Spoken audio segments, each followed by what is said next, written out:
പണ്ടെന്ന് പറഞ്ഞാൽ അത്രയധികം പണ്ടൊന്നും അല്ല കേട്ടോ. അതായത് ഒരു 5-6 വർഷങ്ങൾക്ക് മുൻപ്, അതായത് എൻ്റെ കല്യാണത്തിന് മുൻപ് ഞാനിവിടെ സ്ഥിരം വരുന്ന ഒരാളായിരുന്നു കേട്ടോ. എവിടെയാണെന്നില്ലേ, നമ്മുടെ സ്വന്തം അമ്പലപ്പുഴ അമ്പലം ശ്രീകൃഷ്ണസ്വാമി ക്ഷേത്രത്തിൽ. ഞാൻ എൻ്റെ അമ്മയോടൊപ്പം ആയിരുന്നു കേട്ടോ സ്ഥിരം വന്നുകൊണ്ടിരുന്നത്.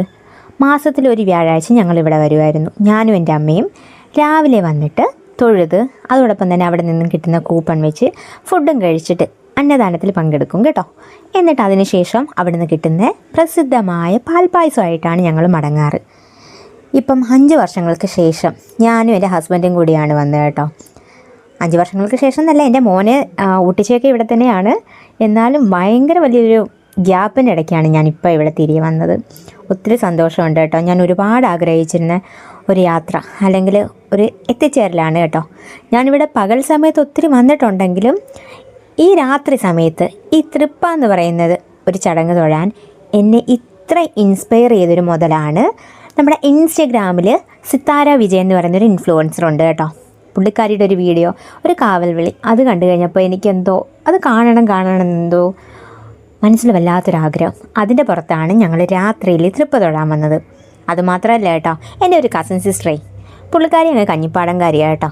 അവർ ഈ അമ്പലപ്പുഴ അമ്പലത്തിലൊക്കെ ഇടയ്ക്ക് വരാറുള്ളതാണ്. അപ്പോൾ ചേച്ചി എൻ്റെ അടുത്ത് പറഞ്ഞു കേട്ടോ, വന്നൊന്ന് കണ്ടു തൊഴു, മനസ്സിലെ വിഷമങ്ങളും സ്ട്രെസ്സുകളും ഒക്കെ മാറുമെന്ന്.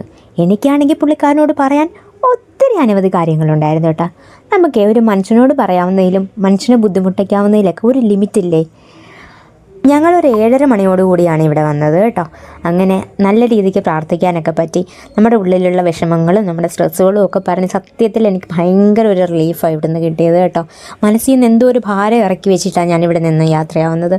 അപ്പം തൊഴുതും എല്ലാം കഴിഞ്ഞ് അത് കഴിഞ്ഞപ്പോഴത്തേക്കും 3 പ്രാവശ്യം വലം വെക്കലുണ്ടായിരുന്നു കേട്ടോ. പ്രതിഷ്ഠയോ ആയിട്ട് 3 പ്രാവശ്യം വലം വെക്കലുണ്ടായിരുന്നു. അങ്ങനെ ഞാൻ ആ വലം വെക്കലൊക്കെ കണ്ടുകൊണ്ടിരിക്കുകയായിരുന്നു കേട്ടോ.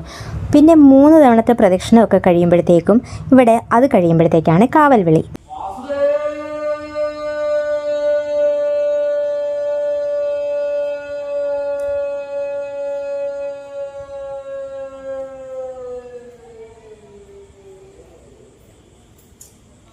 അങ്ങനെ ഗംഭീരമായിട്ട് തൃപ്പയും തൊഴുത് കാവൽ വിളിയൊക്കെ കണ്ട് എൻ്റെ മനസ്സിനെ ശാന്തമാക്കിയിട്ട് ഞാനിവിടെ നിന്ന് പോകാം കേട്ടോ.